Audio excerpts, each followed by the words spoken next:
Statesville, or call us at 704-873-5758. We're worth the drive.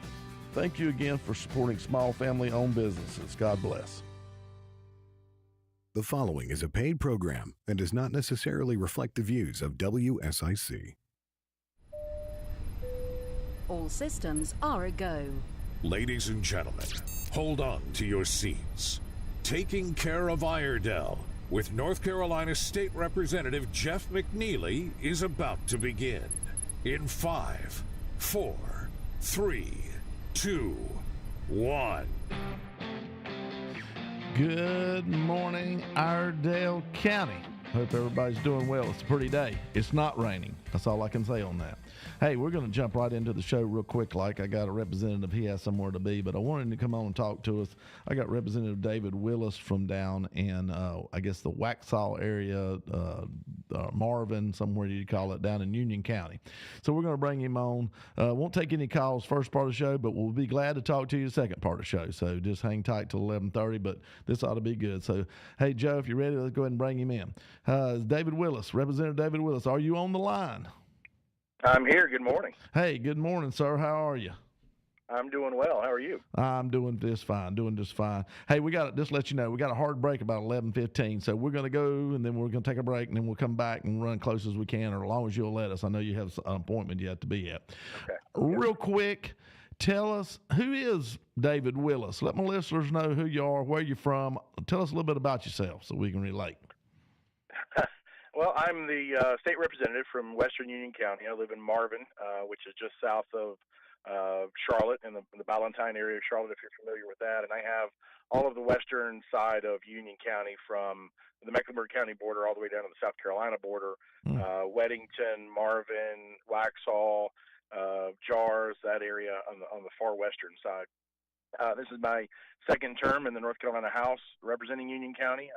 I grew up in North Carolina, grew up down east in Wilson in the, hog and tobacco country, and went to school in Appalachian State and moved to Charlotte. I've been working in corporate America for, 15 years or so, and then went into business for myself and been in education. I owned and operated a preschool in South Charlotte for 12 years, and married a beautiful wife, 3 beautiful children. My daughter is 8. My boys are 15 and 17, and we're just excited to be part of our community and serving the great state of North Carolina. Well, the two things that we always say that we know David Willis more as is Jordan's dad, and you can tell us a little bit about Jordan. There's a chance to brag a little bit on there. Yeah, so my oldest son, Jordan, is a competitive swimmer. He's a member of the USA Junior National Team, and last night, actually, he just qualified for his second Olympic trials event in Indianapolis next month in June, and we couldn't be more excited. And so he's going to be competing in the 100 and 200 breaststroke events in Indianapolis, and with a chance to go to the Olympics this summer. The boy swims like a shark. I mean, he's wide open. It's amazing. So I know you're proud of him. And then the other thing that we all know that you're known for and important is you're the seatmate that sits behind Representative Jeff McNeely from Iredell County. So there you go. Those are your two famous things that we know of for sure. That's right. Well, hey, let's get in a little bit about talking about Ed K-12, because you're one of the chairs on K-12 in the House Education Committee. What are some of the things y'all are working on? We know there's a lot of big rumblings and mumblings coming out of that committee here in the short session, more so than a lot of committees. Yeah, it's one of the things where I think education has been top of mind coming out of COVID for the last few years, and a lot of parents, fortunately, have kind of woken up to the fact that their involvement in their children's education is critically important, and they've started paying attention more closely to what their children are learning, what school they're attending, what's being taught in the classroom. Does that align with their values and what they want for their children? Are they learning in the best possible way to set themselves up for success in the future? And so a lot of what we've been talking about the last few years are parents' rights, their ability to understand what's happening in the classroom, their ability to be present and to contribute to their education. We always say, for me, the best educator is in the house. and the mother and father being involved in their children's education is That's right. critically important. And I think a lot of parents have re-engaged. A lot of parents were always involved, but more have re-engaged since coming out of COVID. And so we've been trying to make it easier for them to be able to do that, for our school districts to be more transparent about what's happening in the classroom, and then providing an opportunity. I mean, you heard a lot about the opportunity scholarships, and we want to make sure that those of us who are working hard and paying taxes in North Carolina and have children in the school system have options and can choose the best school that fits our children's individual needs. I've got 3 children. They're all very different. They all learn different. They all gravitate towards different subjects in different areas, and so not one size fits all approach is best. And so it's we want to make sure that every parent has the most number of choices, high quality choices available, including our public schools. And we want our public schools to succeed as well. And I'm a true believer in fair market competition. And I believe that competition drives drives quality, and it drives innovation. And so the more options that we have, the better quality we're going to have across the board. I agree. And I you got to love the Senate. The Senate kind of made a big hoopla about passing, House Bill 823, which is the Opportunity Scholarship. They took it into their drawer last session, and then we stuck it in the budget, but didn't fund it fully. So now they've come back and, once again, they're the heroes. They're the ones that fully fund it. Thank God for them.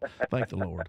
And so anyway, so now, we had a heck of a wait list of people wanting to get funded for that, and I'm pretty sure this is going to clean that wait list up, isn't it? That with them coming around and finally passing it.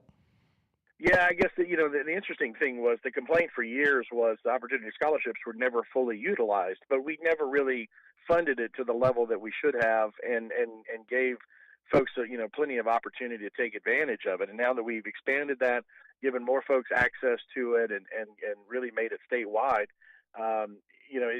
It's shown the great demand that was out there, and I couldn't thank our governor more really for going on his statewide tour and touting our opportunity scholarships, because we ended up with over 70,000 applications that we weren't really anticipating, and so we had to go back and provide some additional funding for that, and to make sure that our families have the best choice available.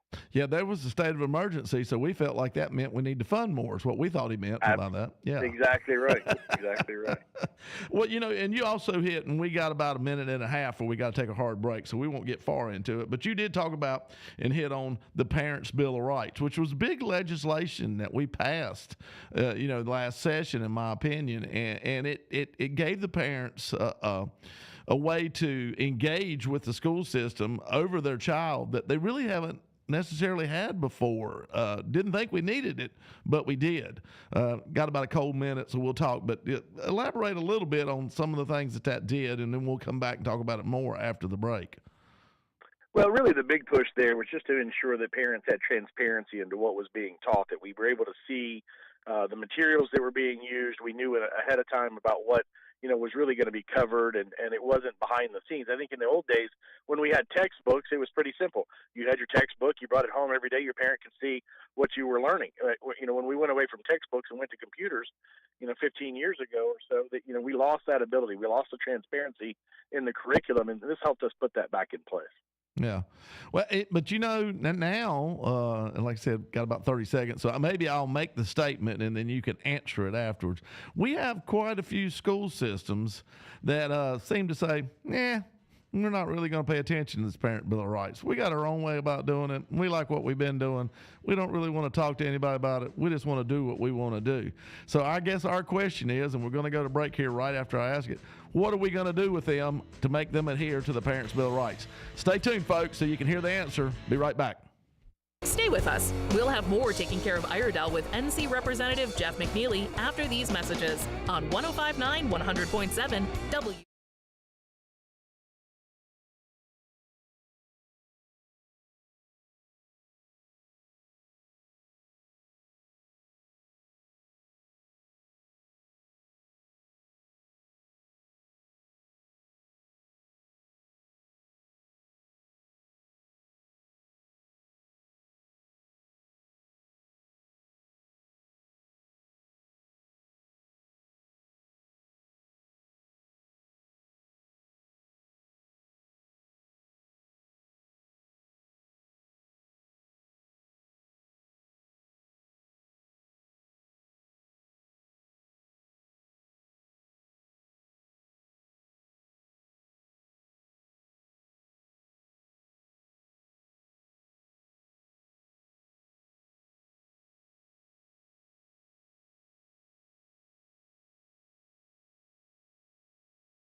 It's Taking Care of Iredell with NC Representative Jeff McNeely on 1059 100.7 WSIC. Local starts here. All right. Back with Representative David Willis from down in Union County. David, are you still with us? Yes, sir. All right. I laid a pretty serious question on you right there before we left. How do we address some of these school systems that seem to not really pay attention to the laws we make here, especially this Parents' Bill of Rights?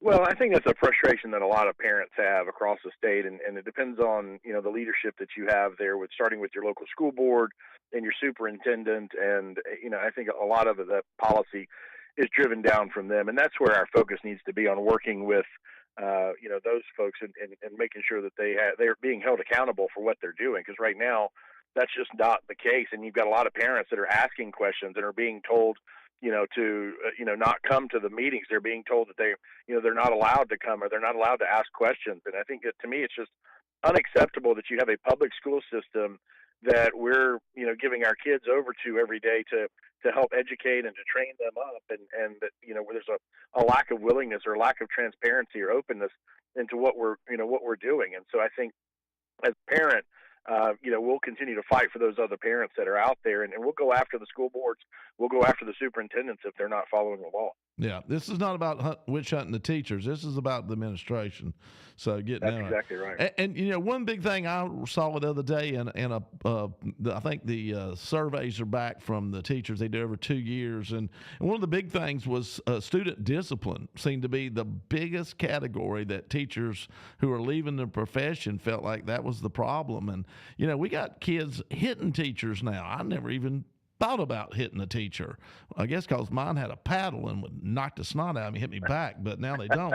But I don't know. Do we talk about felonies for maybe kids 16 years and older or something that hit teachers, or I don't know.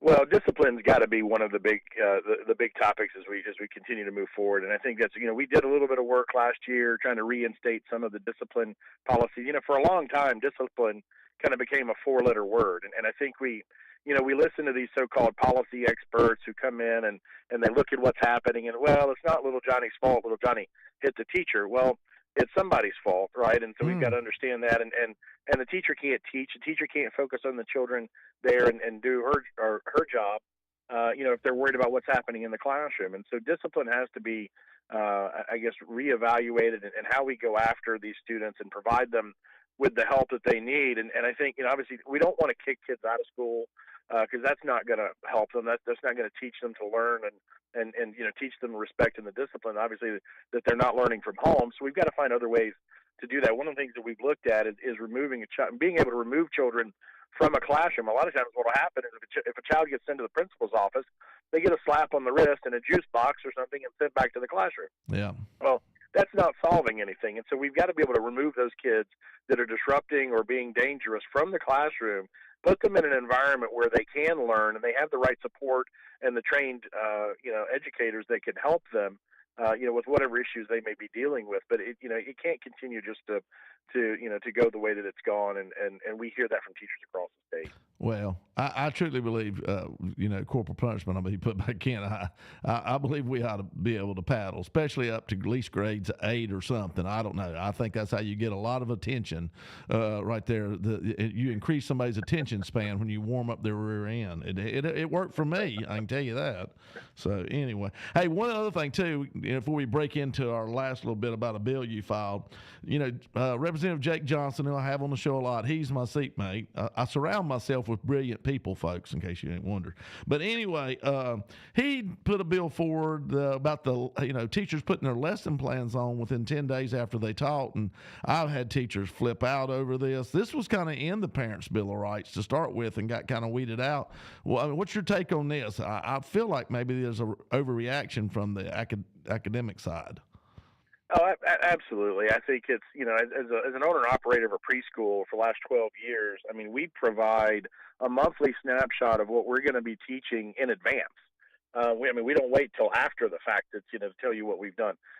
We tell you what we're going to be covering each and every day, what books we're going to be reading, what materials they're going to be using, and then we send you a daily snapshot to come home. And so the fact that, they're saying this can't be done in K-12, a lot of the really good teachers, across the state are already doing this. They're communicating with the parents. They're sending out emails. They're letting people know, what's being taught in the classroom, and they're asking the parents for help because, as you mentioned, with discipline and other things, I mean, the teachers are asked to do so much today, so much more than what their job description really entails, that they can't do it alone. They can't do it without some help.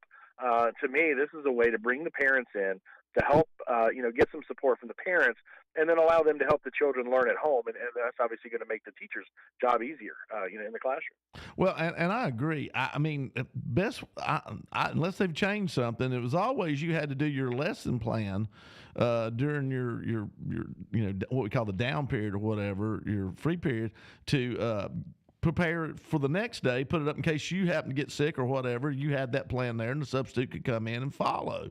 So the lesson plan's kind of out there, and this is just saying, I think 10 days afterwards, put it up. So looks like you just make that lesson plan public after you teach it, 10 days or 7 days or whatever. So I'm trying to understand why everybody freaked, other than we're wanting to know what's going on. Yeah. Well, I think they look at it as, we're taking away control of what's happening in the classroom, and all we're asking for is transparency. Yeah, I don't think nobody's coming back in and say, don't teach that. I think everybody's just, especially 10 days later. I mean, it's a little That's late. right. It's a little late then, so I don't know, but it brought a big uproar, and I guess, I know teachers are overwhelmed, and I get it, and they don't like the pay they're getting, and so any more work they feel like is just asking them to do more for less, and I get that part, but I really believe this is something they're already doing. So it's just the effort of putting it online. So I don't know, but I don't know. I don't know if that bill is going to progress. Short session's kind of crazy. You and I both know that. So who knows what's going to happen? You file them, you wait back and see. We watched the Democrats file every kind of crazy bill there was and stop up bill drafting just so they got something to talk about on the campaign trail, because none of it's going to see the light of day. But hey, it looked good, didn't it? It really did. That's right. So let's get down to the real important thing here. You filed a bill. We all referred to it as the SCARED. That's with a K, SKEAR, ED, SCARED bill. And tell us a little bit about this bill that you filed. So basically what this bill would do would require our large FBS, our football bowl subdivision schools, so North Carolina and NC State, to play home and away games with Appalachian State, East Carolina, and UNC Charlotte in football and basketball on a rotating basis. So every team would get a home and away game every 6 years. And so basically it's one game per season for football and basketball. And it's really built around supporting our internal schools, economic development for the state of North Carolina. We know when UNC Chapel Hill traveled to Boone a couple of years ago, I mean, the economic hit to the high country or Boone to the high country at that point was really about $10 to $12 million, because you've got hotel rooms, you've got restaurant receipts, you've got all these other things that are going on aside from the football games itself. Same thing happened when NC State goes to ECU and they go play a game in Greenville. I mean, the Ficklin Stadium there in Greenville completely sold out. I mean, you've got hotel rooms and restaurants, and I mean, it really makes a ton of sense from an economic development standpoint. It also helps secure more dollars for our in-state schools. A UNC system, our public school system is a public school system, and we do support these schools financially with our tax dollars here in the state. And so the ways that they can help each other, I think the more creatively they can get about it and playing each other once a year. Most teams have 3 to 4 non-conference games that they're going to play every single year. There's no reason that one of those can at least be against an in-state school, and help each other out. I mean, from a fan standpoint, I mean, the fans want to see these games.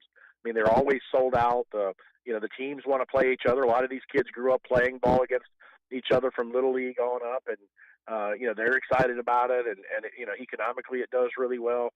And so it got a little bit of an uproar because some of our friends in the ACC were worried about losing to a non a Power 5 team, and what that might do to their schedule. But where we're at right now, I don't think Chapel Hill and NC State are going to be looking at really competing for a national championship in football. Easy. No. And as most of the listeners out there know, I'm an NC State grad, but I actually was the one that I co-sponsored this bill because I think we do need to play. And like I said, I don't know what they work out, but I think from time to time we do need to travel to Boone, to ECU. I will say that, or Charlotte. I will say I want to run an amendment to that bill that none of these games at ECU get played before 6 o'clock at night. Because my God, it's so hot down there, and when we play them in September, it's like Death Valley. I mean, seriously, it's bad. Yeah. So we'll run that. I may run that amendment on ECU because I don't want to send nobody down there and play a 12 o'clock game. We've done that at NC State. That's like the Baton Death March. It's brutal. It's brutal. But I think this is what we should do. I really do. I mean, we're all in the same system. We're all funded through the legislature and the way we go about this. So I think we should adhere to it. Now, State and Carolina, I know my people have said no, we don't want no part of. We went we dropped a game with y'all in App. State did, and took on a home and away game with Virginia just because we're not playing them anytime soon. So I understand a little, but I don't really understand a lot of that. There's the logic there, and whatever. But I agree with you. I think this is interesting. Hey, we got about 30 seconds, so we got to go, and I know you do too. Just give us your last little sign off on the bill here in that last 20 seconds. Well, I mean, I think it makes a ton of sense. And in the world that we're living in today with the NIL and all of the dollars that are coming into college football and the conference realignment, I mean, this is one way to help protect our system schools and make sure that we have long-term sustainability for all the programs that we love to go cheer on. And so I would say support the bill. Thank you, David. Appreciate you. Good luck today. See you, man. There's more Taking Care of Iredell with North Carolina Representative Jeff McNeely on the way. From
Radio. Now back to more Taking Care of Iredell with your host, NC Representative Jeff McNeely on 105.9 100.7 WSIC.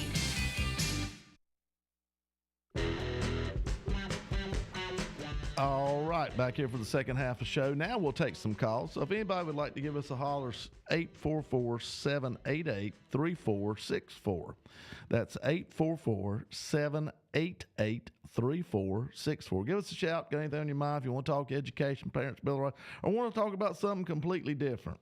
One thing I want to bring up real quick, and you know, we had our runoff election this past week, and Hal Weatherman and Dave Bollick ended up winning the Republican nominees for lieutenant governor, and looks like everybody called in on at one time or something. I don't know.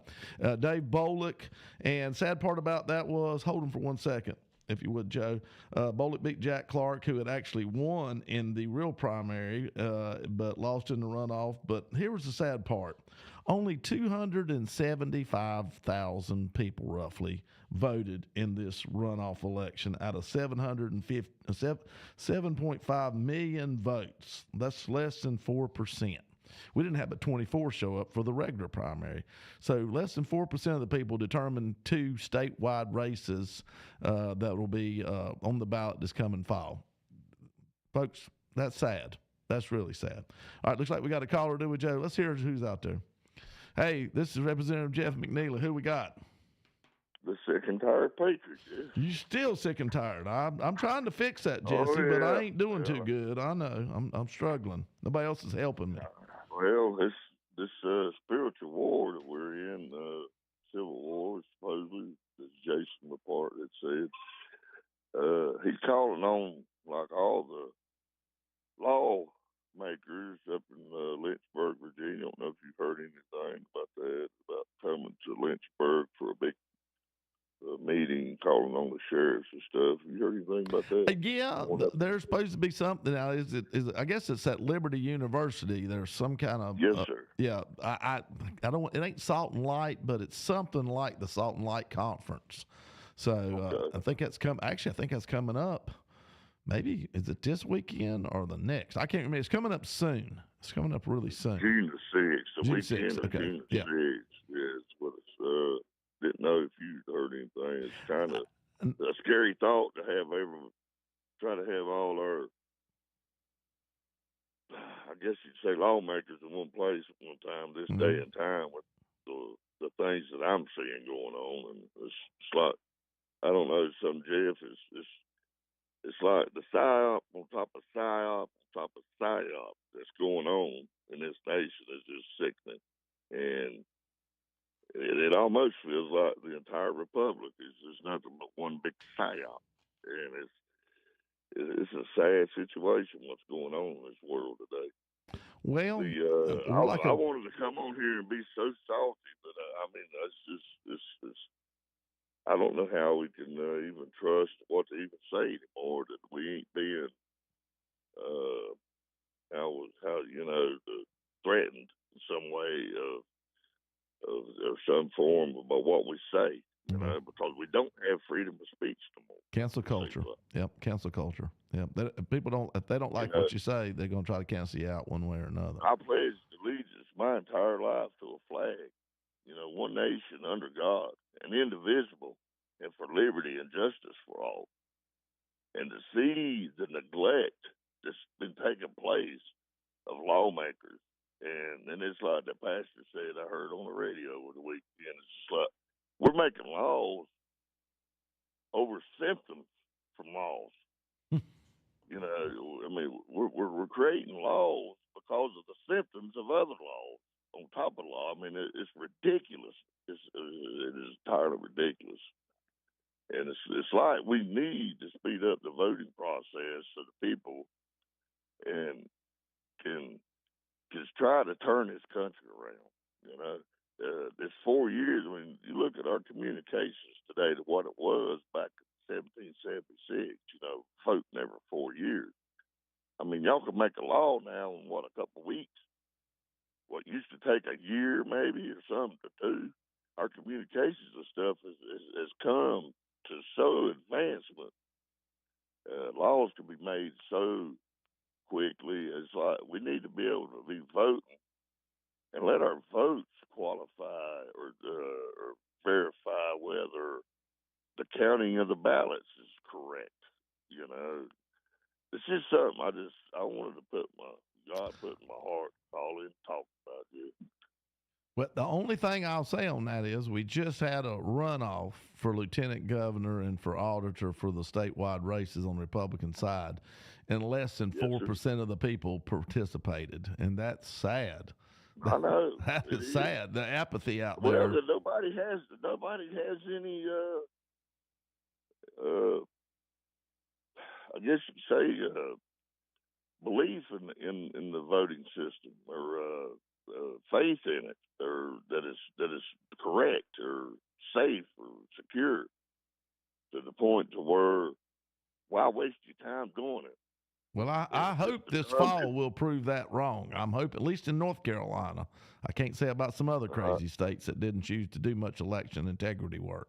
Well, if we had like federal votes at the beginning of every year, state votes in the middle of every year, allow our students to count them ballots, there's no way that they could corrupt that. And I beat that dead horse, over the years.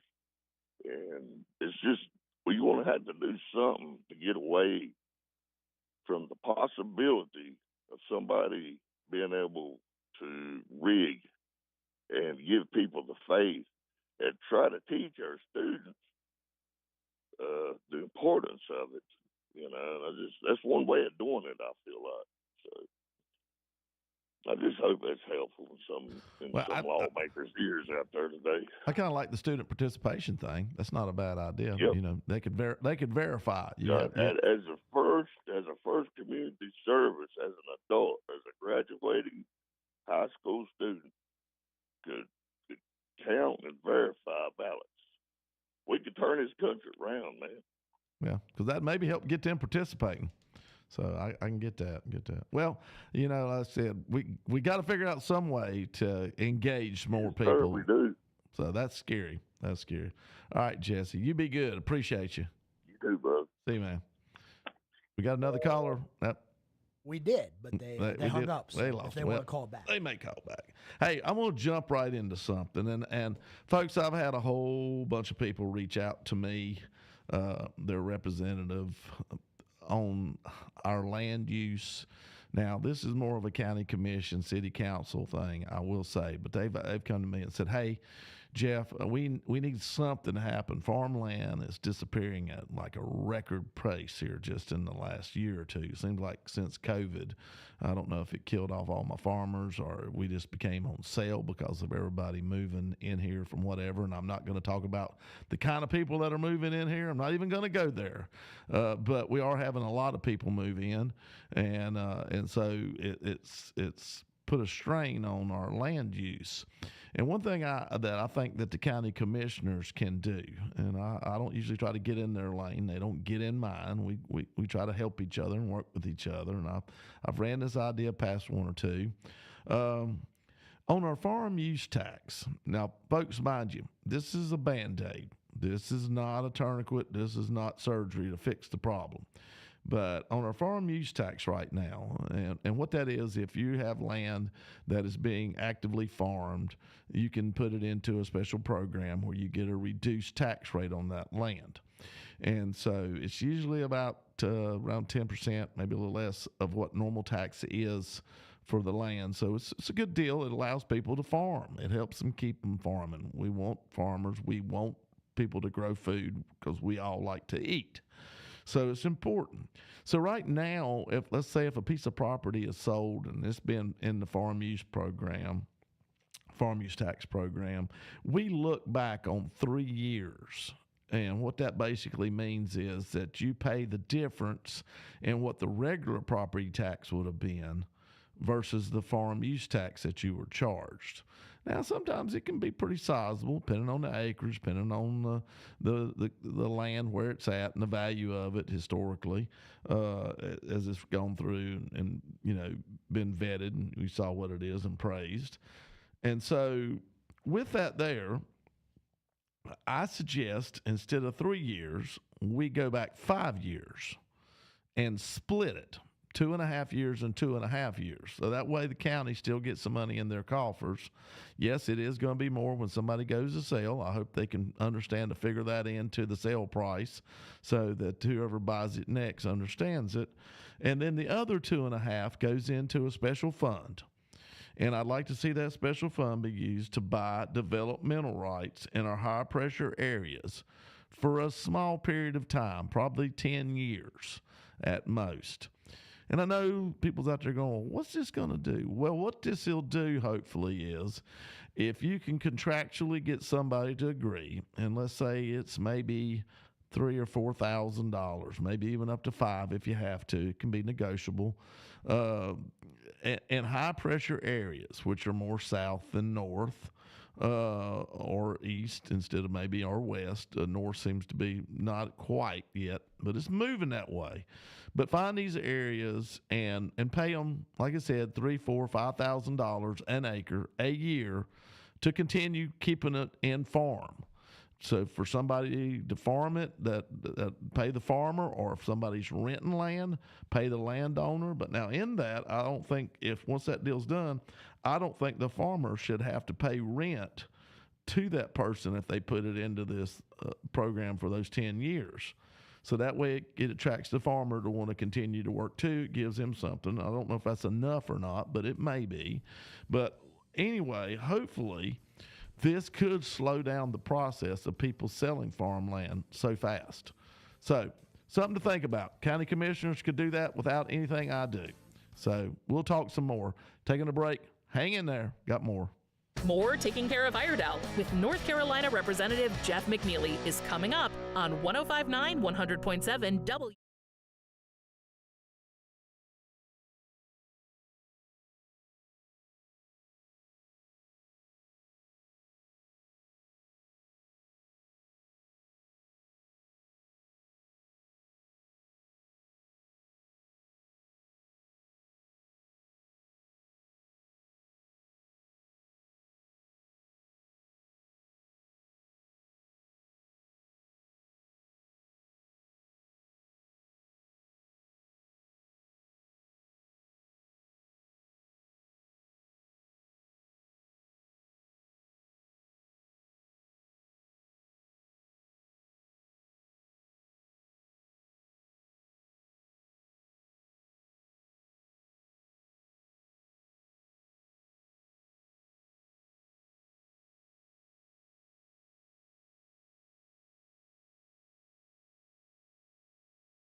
All right, back here for the last part of the show. Hey, I got a caller. I got Bill on line 1, so let's bring Bill back in, Joe.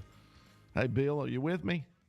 I sure am, sir. Hey, we were sitting there talking during the break there, folks, and Bill brought up the point. How do we re-engage people, or maybe just engage people to come out and vote? I don't know if there's a but, you talked a little bit about it. Go ahead and tell us again, people disfranchised maybe, Well, in the interim there, I had a thought that just hit me right between the eyes. The Constitution, our guidebook, was written by people of faith. So I think that has a lot to do with it.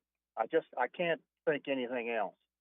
But when you take away that importance, it waters down the reasons that people should understand if they read the Constitution that you need to. It's not a commandment, but it's only common sense that you need to be a part of that. Otherwise, people say things like, well, if you don't vote, you don't have any reason to complain. Well, unfortunately, one of the choices you get to make as an American is not to vote. And I just cannot believe there are those huge numbers of people of faith out there that choose not to vote. I know.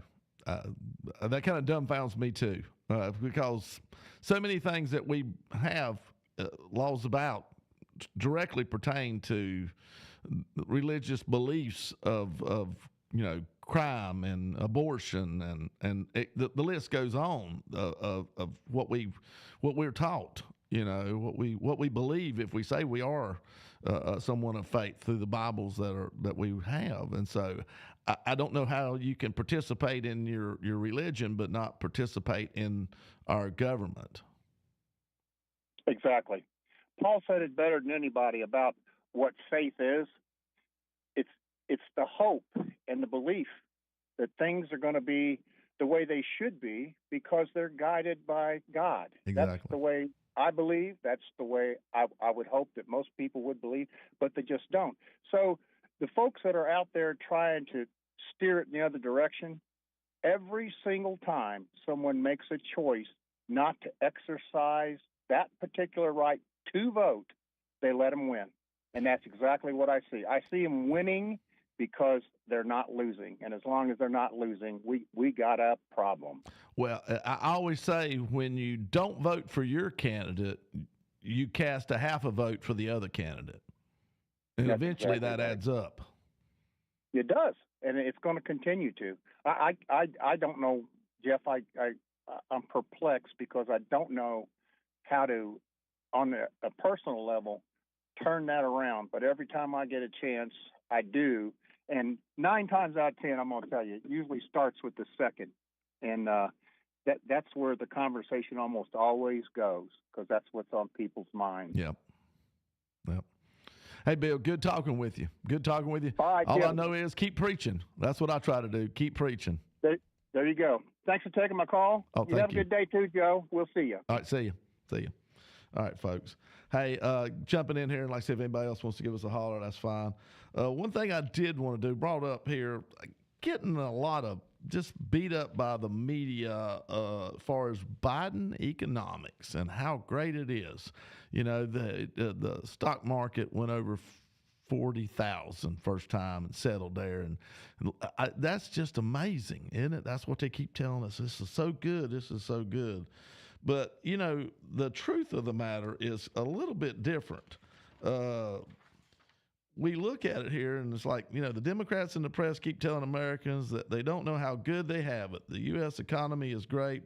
Bidenomics is the reason, and don't worry, be happy. Yet the voters, those numbskulls out there, average Americans, keep telling pollsters they don't feel the boom, and they don't approve of President Biden's economic performance, no matter what. Well, there's a graph that's come out now and showed, and on average, just not quite as 4 years, Jimmy Carter, over that same 4-year span, had a 10.3% inflationary factor.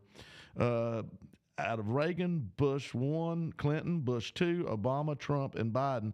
Biden is second at 5.5. And it's come down some, but that includes this. That's where that 5.5 figure was. It would be more like 7 or 8. And so just in the last little bit, it has dropped some. But still, food prices up. Still a lot of things going on that's starting to hurt. One way it got up over 40,000, folks. We got us a caller? Yep, maybe we do. One way it got up over 40,000 is because of inflation. So the cost of goods goes up. Everything works on a percentage. So you think about how this is all working out here. You know, your percent profit, you're going to see an increase when your numbers increase. That doesn't mean you're actually making more money to a point, because your taxes increase also. That's what the government loves about inflation. That's why Biden doesn't mind doing this. He draws in more tax dollars. Got a caller we can take and talk a little bit. Let's see what we got, Joe. Hey, this is Representative Jeff McNeely. Who we got? Hi, this is Sarah. Hey, Sarah, how are you?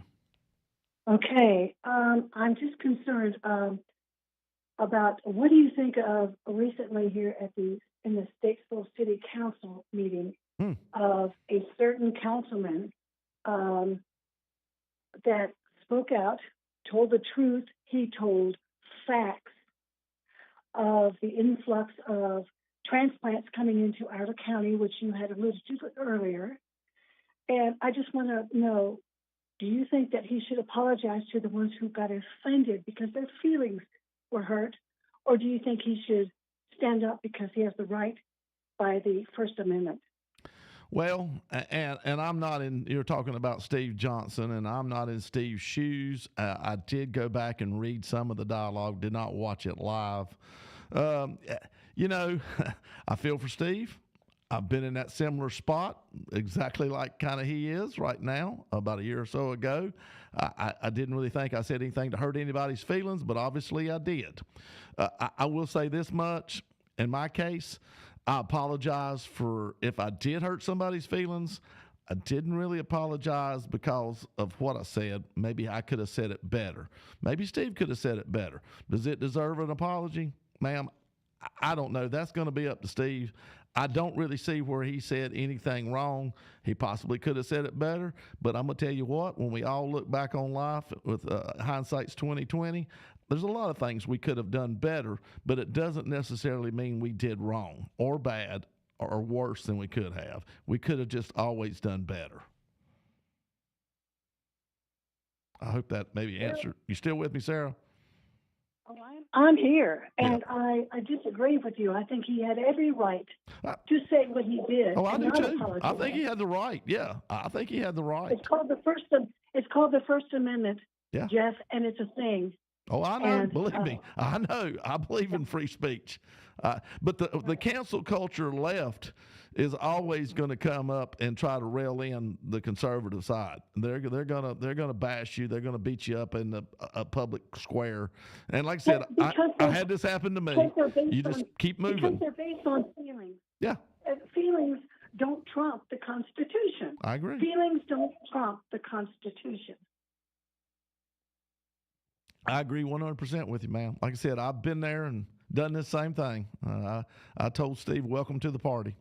So I also said, you know, the race card was played as far as him being a racist. I don't really know if what he said was racist, but some people interpret that. A lot of people interpret that, and so it's a slippery slope. Do we all have biases? Maybe. I don't even think this come into play, though. I think this was just a determination that somebody's feelings are hurt. Therefore, if they are, you know, minority or there's something, then it automatically falls to that next step. And I don't think that's exactly where it fell. But, you know, I can't judge other people what they say either. So I guess they have the right to condemn him, but he has the right to a fair trial to a point in the public opinion. And I feel like a lot of people are taking his side. It's called facts. I agree. You either like them or you don't. Yeah. You agree or you don't. But it's facts, sir. It's facts. And he spoke factual. He did. It's like I always say, numbers. The good thing about numbers is, and that's really what he was talking about was the numbers, numbers aren't racist. Numbers don't lie. Numbers are what they are. Yes, sir. All right, ma'am. I appreciate you. Thank you. And I pray for Steve. I pray for Steve. So, yep, little. interesting times. I do feel like that's one of the reasons I brought up that earlier about how we may be able to use our land better. The county has a land plan. The city has a land plan. I think they need to understand where the ETJ is and understand what they're wanting to do and where they're wanting to move. I truly believe there's quite a bit of land inside the city limits, so I do worry about all this annexation when I think we need to fill up the inside before we start reaching out to the far sides of it. A lot of homes in a lot of places. So, but we will see development. The biggest thing that worries me in this whole thing is the rapid loss of farmland. And we saw this coming. We've been seeing this coming. The average age of the American farmer is probably right around 60 years old. Next generation doesn't really want to get that dirty, doesn't really want to be there. So, it's going to be tricky in Iredell County. We've got to be wise. We've got to do smart growth, not just more growth. I'm going to go ahead right now and say a prayer for us and hope that we use this as wisdom. Dear Heavenly Father, dear Lord, I do pray for wisdom for all of us that are elected, whether it be the city council or county commissioner, state reps, House, Senate, all those. Just pray for this country. Lord, land is given to us by you, and we must learn how to use it and use it to its best use, but also be wise. So I just pray you lead and guide us in that path. In Jesus Christ's name, amen. All right, folks, until next week, take care. You've been listening to North Carolina Representative Jeff McNeely. Join Jeff again next Monday morning at 11:05 for Taking Care of Iredell on News Talk WSIC.